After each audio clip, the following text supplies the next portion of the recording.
eu li aqui um texto com duas histórias. Duas histórias distintas com um tema central. E a gente vai ver que esse texto que nós iremos meditar nos apresentam duas histórias, como eu falei, distintas com um tema principal, e o tema principal é Jesus Cristo, aquele que transforma aquilo que parece estar perdido. E Lucas, aqui onde a gente leu, nos mostra Jesus no capítulo 40, ele voltando para lá, onde estava esse local, que tinha uma grande multidão. A Bíblia fala que tinha uma grande multidão, porque Jesus, onde ele passava, juntava-se pessoas para ouvir falar dele, juntava-se pessoas, eu acredito que tinha gente que confiava, tinha gente que acreditava, mas tinha também os curiosos que estavam por perto para ver, para comentar depois. Então na multidão tinha todo tipo de gente. E aqui nessa multidão aparecem dois personagens completamente diferentes, que foi o que a gente acabou de falar aqui. De um lado, Jairo, um homem que tinha conhecimento, um homem que tinha autoridade, um homem que tinha respeito, um chefe da sinagoga, alguém com posição. E do outro lado a gente vê uma mulher. Qual é o nome dessa mulher? Não sabemos. A Bíblia não fala o nome dela. A Bíblia mostra que ela era uma mulher anônima. E essa mulher, ela era conhecida pela sua dor. Interessante que além dela não ter nome, nomenclatura, ela ainda era conhecida pela sua dor. E aí, a mulher que tem o fluxo de sangue. A gente vai ver aqui em Lucas, tanto em Lucas como eu li aqui, em Mateus também relata essas duas passagens. E nas duas passagens mostra essa mulher anônima, tanto Marcos como Lucas se refere à mulher como uma mulher de fluxo de sangue. Nós não vemos o nome dela. E aí a gente vê que um lado tinha um nome, que era Jairo, e no outro lado não tinha um nome. No outro lado tinha influência, o outro tinha uma história de dor e sofrimento. A gente vai ver que de um lado tinha um pai, que era Jairo, que estava preocupado, se importando com a vida da sua filha, com a saúde da sua filha, e do outro lado tinha uma mulher, que não tinha ninguém por ela, mas tinha ela sedenta pelo milagre. E aquela mulher se tornara uma escolha para a sociedade. E ambos tinham alguma coisa em comum. Qual era essa coisa que elas tinham em comum? Essas situações tinham em comum.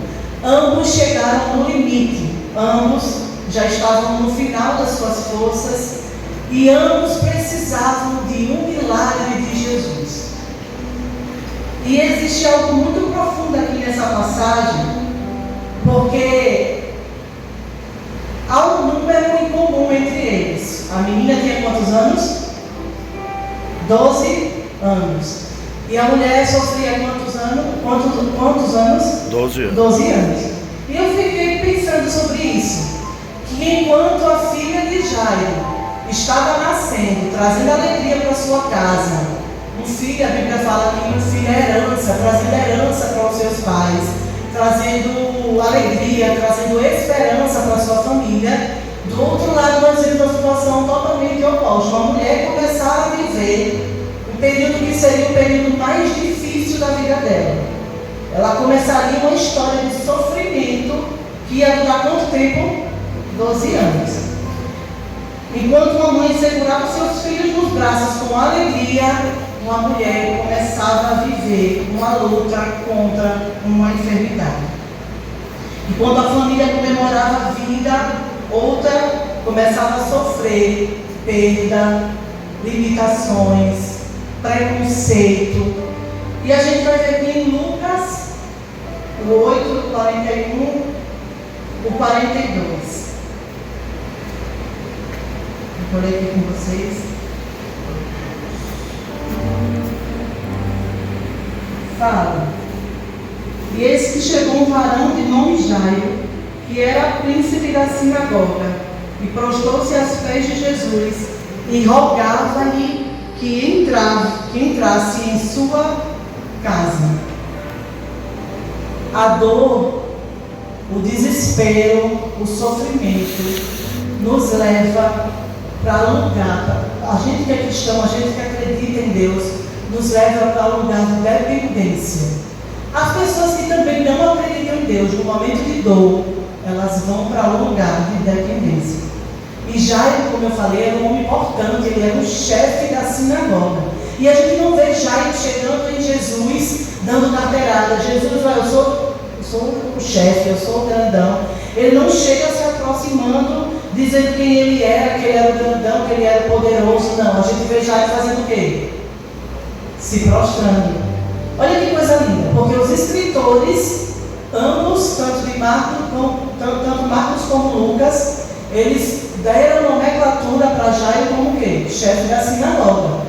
Mas aqui a gente vai ver na Bíblia que naquele momento Jairo ele não chega diante de Jesus como líder.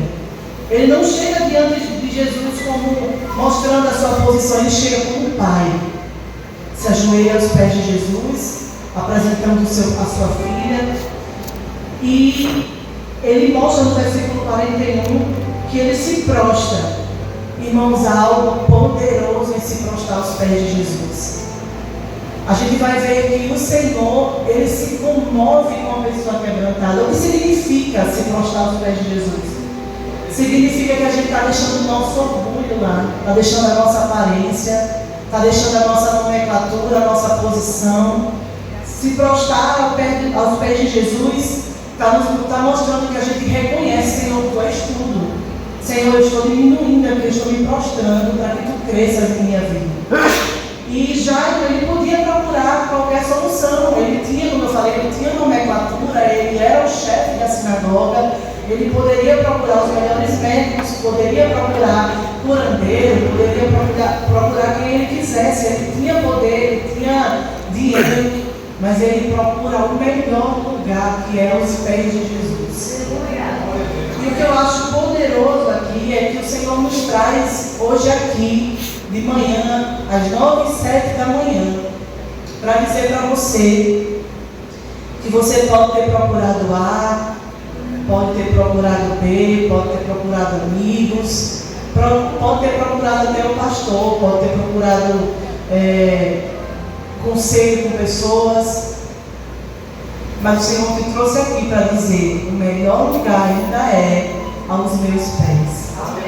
O melhor lugar ainda é aos pés de Jesus, porque aos pés de Jesus tem graça, aos pés de Jesus tem milagre. Nos pés de Jesus não é só graça, é solução. A gente indo aos pés de Jesus, a gente não está só se prostrando e dizendo: Senhor, Tu és grande. Nós estamos imediatamente recebendo dele a graça. A gente ter a graça de Jesus é muito maravilhoso, irmãos. Tem um louvor da Fernanda Brum que fala bem assim: eu não quero nada em troca, me deixe ficar aos Teus pés, cercado por muitos, amado por poucos, é assim que me sinto.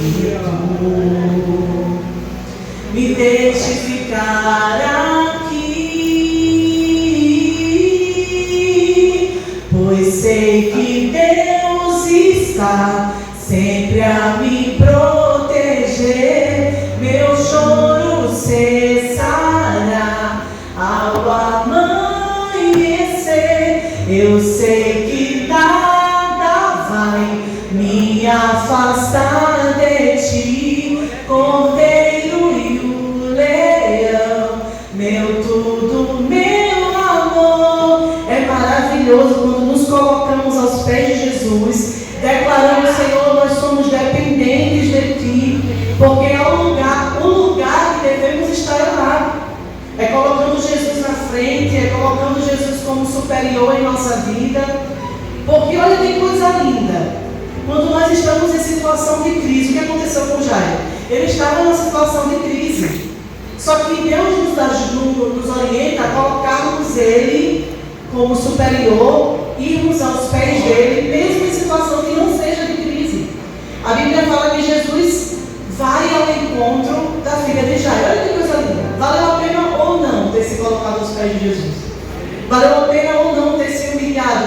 quê? Porque quem se coloca aos pés de Jesus garante a sua presença. E Jairo se colocou aos pés de Jesus e garantiu a presença dele. Ele alcançou a misericórdia de Jesus. E a Bíblia fala que enquanto Jairo caminhava, quando Jesus caminhava com Jairo em direção à casa de Jairo, aparece uma mulher. Como eu falei, uma mulher anônima, a Bíblia não fala o nome dela. Mas no versículo 43 fala que ela sofria 12 anos, imaginem, 12 anos de dor, 12 anos lutando, 12 anos procurando resposta. A Bíblia fala que ela tinha gastado tudo que ela tinha. Se ela tinha gastado tudo que ela tinha algo. Na verdade, ela não tinha uma mão na frente e uma atrás, ela tinha algo. E ela tinha gastado tudo que ela tinha. Só que ela tinha gastado tudo e tinha continuado na mesma situação. Aí eu fiquei pensando que além, imagine para essa mulher, que a gente sabe que nessa época, a mulher quando estava em um período menstrual, ela ficava considerada impura, então as pessoas não tocavam. Agora imagine 12 anos essa mulher nessa situação, com hemorragia. Então eu percebi que essa mulher ela não só carregava uma doença ou uma dor física, ela carregava uma dor emocional, porque ela era excluída, ela estava limitada, ela estava rejeitada, ela não tinha amigos. A Bíblia não fala que ao redor dela tinha amigos intercedendo, tinha família intercedendo, não, como a minha família está aqui, graças a Deus. Mas não, a Bíblia não fala isso. A Bíblia fala que essa mulher estava lá só, na multidão, mas naquele dia ela ouve falar de Jesus. Amém. Ouvir falar de Jesus é o que nós estamos fazendo aqui de manhã. A maioria das pessoas passou a semana trabalhando, na correria, mas vocês decidiram ouvir falar de Jesus no domingo pela manhã. E em Marcos 5, do 21 ao 43, também relata, como eu falei, essa mesma história. Só que no versículo 28 de Marcos, ele fala que a mulher diz, olha o que a mulher dizia: se tão somente eu tocar nas vestes dele, eu sararei. E a gente vai ver que essa mulher enfrentou a multidão, ela enfrentou a vergonha, ela enfrentou o medo, porque só Deus sabe o que poderia acontecer se essa mulher tocasse, porque ela já estava excluída da sociedade, ela já era uma escória para a sociedade. E ela enfrenta tudo isso, porque quando a fé, ela nasce no nosso coração, ela nos faz ter ousadia de viver o sobrenatural. Porque quando a gente não tem fé, a gente começa a se acovardar mesmo diante das promessas que o Senhor já nos fez. O Senhor nos faz promessas, mas a falta de fé nos leva a ser covardes de acreditar que as coisas vão acontecer. E essa mulher, ela enfrenta essa vergonha, ela enfrenta o medo, e ela vai, não se acomoda com a sua condição atual, e vai lá e vou tocar nas vestes dele, eu vou. E ela não só pensou que vou tocar nas vestes dele para chamar a atenção, não, ela falou, eu vou tocar e vou ser curada. E a Bíblia fala que ela tocou em Jesus, e ela é curada, e o versículo fala bem claro, ela é curada imediatamente. Irmãos, ela tocou e foi curada. Ela não tocou e falou, Jesus, é porque eu estou com uma doença, faz 12 anos. Ela não contou, ela não precisou nem contar a história dela, ela só tocou e foi curada.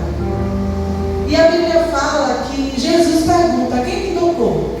Os discípulos até falam, Jesus, você está perguntando quem te tocou? Tantas pessoas ao redor, como eu falei no começo, é uma multidão. Muitas pessoas poderiam estar tocando Jesus, mas um toque de fé é diferente de um toque de uma pessoa que está sendo curiosa. O toque de fé, que foi o toque que essa mulher teve, Jesus pergunta, quem te tocou? Eu fiquei pensando, se fosse eu que estivesse nessa condição, era uma escória, ela decidiu tocar, provavelmente com vergonha de chamar, não sei se era fé, eu não sei, mas ela era uma escória da sociedade. E Jesus pergunta, quem me tocou? Ela com medo, eu fiquei pensando, se fosse eu, não sei se eu já estava curada, eu já ia me embora correndo, não falava mais nada. Não é verdade, porque ela foi curada. Jesus pergunta, quem me tocou? Aí ela, foi eu, Senhor, que me toquei. E a Bíblia fala, o que eu acho maravilhoso assim de Jesus, é que a mulher já estava curada, como eu falei. Mas ele pergunta ele não queria curar só aquela mulher fisicamente. Ele entendeu e ele sabia que aquela mulher só não estava doente só fisicamente. Como eu falei, ela estava com uma doença da alma. Ela era excluída, ela era uma escória. E ele também queria restaurar aquela mulher publicamente, para que todos vissem que aquela mulher, que não tinha nome, aquela anônima, aquela escória, agora tinha sido curada. E a mulher recebe não só a cura, ela recebe a salvação. No versículo 34 de Marcos 5 fala. E a coisa mais linda que eu acho essa passagem aqui é que aquela mulher que era uma escória, que não tinha mais família, não tinha amigos, ela recebe cura, ela recebe salvação, ela recebe paz. Jesus fala, vai em paz no final. Mas uma coisa que eu fiquei muito assim com Deus, eu fiquei muito incrível, maravilhada com Deus. Falei, Senhor, como você é poderoso. Porque aquela mulher que não tinha identidade, Jesus fala, filha, olha que coisa linda. Ela agora tem identidade, ela é filha de Jesus. Aquela mulher não é mais aquela mulher do fluxo do sangue, agora ela é filha de Jesus. Como é poderoso. Como é poderoso estar aos pés de Jesus. Como é poderoso tocar nele com fé. Aquela mulher recebeu cura, recebeu paz, recebeu salvação e recebeu identidade. E em Lucas 8, 49 e 50 fala que enquanto aquela mulher estava lá conversando com Jesus, a gente estava conversando com ela, aí a gente já vai para o outro texto que eu estava falando. Chega as pessoas para falar com Jairo. Jairo, incomoda mais não, mestre. Tua filha já morreu. Sempre tem, né, irmãos, os portadores de má notícia, né? Sempre tem aquelas pessoas que vêm para jogar o balde de água fria nos seus sonhos, nos projetos que você tem com Deus, nas coisas que Deus já determinou na tua vida. Aí vem um dos maiores testes de fé da nossa vida, que é quando as situações estão desfavoráveis. É quando não se tem mais expectativa, quando a fé precisa ocupar o lugar da razão. Aí está o maior teste de fé na vida de um cristão. E em Lucas 8,50 fala que Jesus olha para Jairo. Agora eu fiquei imaginando Jairo. Imagine Jairo, minha gente. Ele está lá feliz, que eu consegui, toquei em Jesus, chamei a atenção, vou levar ele para minha casa. Eu acho que ele já estava fazendo um esquema aqui de como ia acontecer, ia dar tudo certo. Isso é algo que eu imagino, a Bíblia não fala. Aí quando está no caminho, acontece um atraso por causa de uma pessoa anônima, que não tem nada a ver. Imagina o coração desse pai, de ficar pensando, será que se eu não tivesse parado aqui para falar com essa mulher, ele tinha chegado a tempo? Porque eu não sei, a Bíblia não fala o que é que ele pensava. Mas quando Jesus fala, Jairo, não temas, somente creia. Jesus estava dizendo, Jairo, não olha para as circunstâncias, Jairo. Não olha para as notícias desfavoráveis. Não olha para os problemas, olha para mim. É sim. Aleluia. Em muitos momentos da nossa vida, que as circunstâncias, que a tristeza, que tudo vai nos levar a acreditar, vai nos levar a crer que não tem mais solução. Jesus olha para você e fala, é meu, somente meu, todo o trabalho. E o teu trabalho é descansar em mim. É meu, somente meu, todo o trabalho. E o teu trabalho é descansar em mim. Aleluia. É fácil, irmão, descansar. É fácil descansar quando a situação está fora do nosso controle, quando as coisas estão desfavoráveis ao que a gente já programou, já escreveu. Mas Deus diz para você nessa manhã que o trabalho é dele, descansa nele. Deus não chega atrasado em canto nenhum, não, irmão. Se Deus te prometeu, é na hora certa que Ele vai cumprir. E Lucas 8, 51, 56 chega na casa de Jairo. E no 52 fala que as pessoas estavam, todos choravam e pranteavam. E ele disse, não choreis, não está morta, mas não. O que as pessoas estavam fazendo? Chorando e pranteando. O que as pessoas estavam fazendo, gente? Chorando e pranteando. No versículo 52, as pessoas estavam chorando e pranteando. No mesmo versículo, Jesus diz, não choreis. Bota o 53, por favor. Olha o que aconteceu com essas mesmas pessoas que estavam chorando e pranteando porque a menina havia morrido. O que é que elas fizeram? Gente, mas peraí. Essas pessoas, no versículo antes, estavam chorando. E prantear não é um choro que você enxuga. Não, prantear, eu acredito que tem um gemido. No versículo após, elas já estavam rindo. Como a gente fala, é as lágrimas de crocodilo, né? As pessoas que estão ao nosso redor, que a gente acredita que está intercedendo pela gente, que a gente acredita que essa pessoa está comigo, essa pessoa está orando comigo, essa pessoa está acreditando comigo. E essa pessoa que estava chorando, quando Jesus traz a solução dizendo, não chore que ela está dormindo, as pessoas vinham e desacreditam. Olha que coisa linda que Deus faz. No versículo 51, já estou terminando. No versículo 51, Jesus toma uma atitude. E entrando em casa, a ninguém deixou entrar, senão a Pedro, Tiago, João e o pai da menina. Aquelas pessoas que estavam lá fora, que estavam chorando, pranteando. Jesus é conhecedor e sabia que ali não tinha nada de comoção, não tinha espiritualidade nenhuma.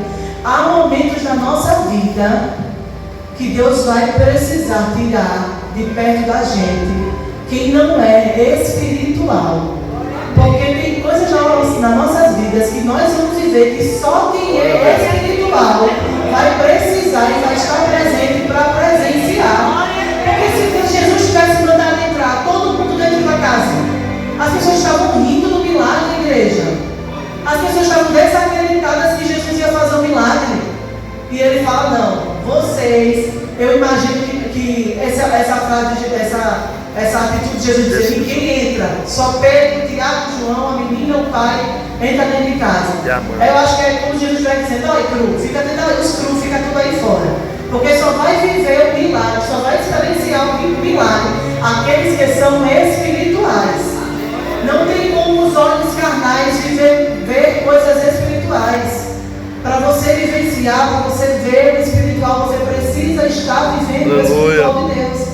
E a Bíblia fala que Jesus entra, pega na mão daquela menina, diz Talita cumi, que a menina levanta, Jesus se importa com ela, diz dá comida para essa menina, ele ressuscita, então se preocupe em alimentar a menina. E a Bíblia fala que aquela menina ressuscitou e Jesus falou, olha, isso aqui que aconteceu fica entre a gente. Sabe por quê? Porque o que é para você viver é experiência sua com Deus. Não precisa que todo mundo saiba o que Deus determinou e o que Deus estabeleceu, o que Ele planejou para a sua vida. Às vezes você vive uma coisa que você está esperando, que você está pedindo em Deus, para você vive, você fica feliz. Meu Deus, o Senhor me fez isso, o Senhor cumpriu essa promessa, o Senhor realizou. Às vezes é um pedido pequeno, mas para você foi uma prova de fé. Aí você vive. Quando você vai contar para alguém, a pessoa não dá valor nenhum. Aí às vezes você sente que a sua realização é diminuída. Aí Deus fala para você hoje, tem coisa que é entre você e eu. Viva, experiencie-se com Ele, usufrua do Espírito de Deus. Eu peço para que você feche seus olhos, eu já estou terminando. Feche seus olhos. Feche seus olhos nesse momento. E comece a pensar agora qual a área da sua vida está morta. Qual a área da sua vida precisa do milagre do Senhor? É a tua vida espiritual? É o teu casamento? É a tua intimidade com Deus? É o teu relacionamento com a tua família? O que é que está morto? Você ainda sente desejo de orar? De acordar de madrugada? Eu fiz essa pergunta a mim mesmo. Senhor, ainda tenho fome e sede de Ti? Senhor, ainda tem aquela vontade de abrir a Bíblia e degustar a tua palavra, ser alimentado pela tua palavra. O que é que está morrendo ou o que é que está morto na tua vida? A gente vai ver que essas histórias não podem continuar com os olhos fechados. Essas histórias, ela mostra que Jesus é o Senhor sobre a doença, sobre o tempo, sobre a morte. Ele curou uma mulher que sofria 12 anos, ele levantou a menina que tinha apenas 12 anos. Irmãos, ele não quer que eu chegue atrasado. Ele não ignora a mulher no meio de uma multidão. Quando Jesus está no caminho, o atraso não é abandono. Quando Jesus está no caminho, faz parte de um propósito. Quando Jesus está no caminho, quando Jesus está presente, o milagre acontece. Aleluia. Eu não sei o que tem agitado o seu coração nessa manhã. Eu não sei o que tem tirado a sua paz. Eu não sei o que tem te dado crise de ansiedade. Eu não sei o que tem feito você sofrer de depressão. Eu não sei o que tem tirado o teu sono. Mas eu quero dizer para você que o mesmo Deus que passou nessas duas histórias, Ele só pede para você, houve toque nas duas situações.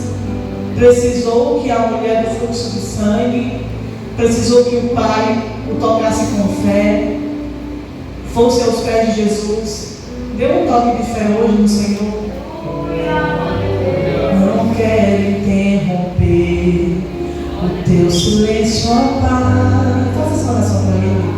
Mas é só orando que eu encontro paz.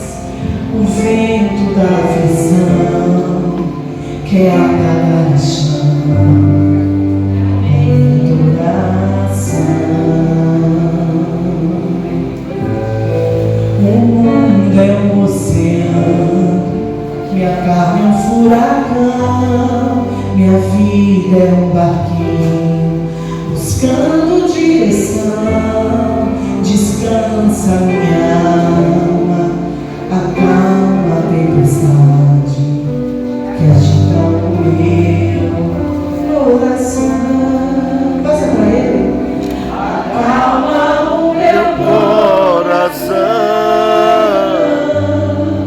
acalma o teu coração. O vento está soprando, mas é te adorando que eu venço o mal. Fique de pé para a gente encerrar louvando. Acalma o meu Coração, acalma o meu coração. Só venço este mundo se for em tua a presença. acalma o meu coração. O barulho do mar, o barulho Do mar, vem pra me confundir, ó Pai, não deixe, ó Pai, não deixe as ondas minha fé diminuir. Perdoa sem vencer, que meio ao teu silêncio não estivesse aqui. Viver na superfície sem poder respirar é o mesmo que morrer por não te amar. És meu oxigênio, Senhor, sem tua presença minha fé vai naufragar. Peça para Ele acalmar o seu coração nessa manhã. calma o meu coração, calma o meu coração.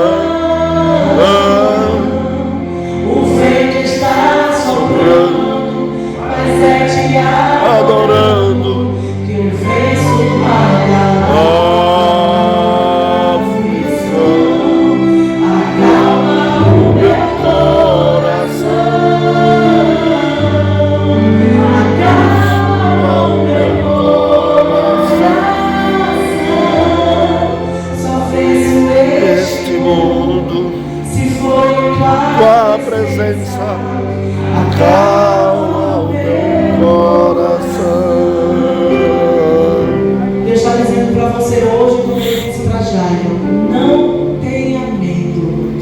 você a Deus. Convido você para fazer essa oração final. Agradecer aos irmãos que me ajudaram em oração. E tenha certeza que o Senhor está acalmando corações nessa manhã.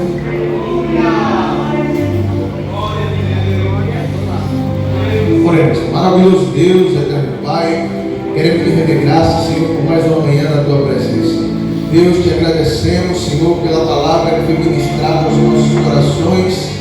Que o Senhor, Pai, faça, Senhor, essa palavra frutificar em nossas vidas. Deus, que possamos entender que a tua palavra é o que nos orienta, Deus, que a tua mão continue estendida sobre os lares, que a tua mão continue estendida sobre cada pai, sobre cada mãe. Aleluia! Deus, que as famílias, Senhor, que estão desestruturadas, Senhor, pelo poder da tua palavra, seja restaurada para a glória do teu santo nome. Deus, nesse momento também te apresentamos a EBD, Senhor. Usa cada professor, Deus, que estudou para ministrar a sua aula. Deus, que os alunos consigam absorver o conteúdo e que a tua obra continue crescendo e o teu povo avançando para a glória do teu nome. Amém.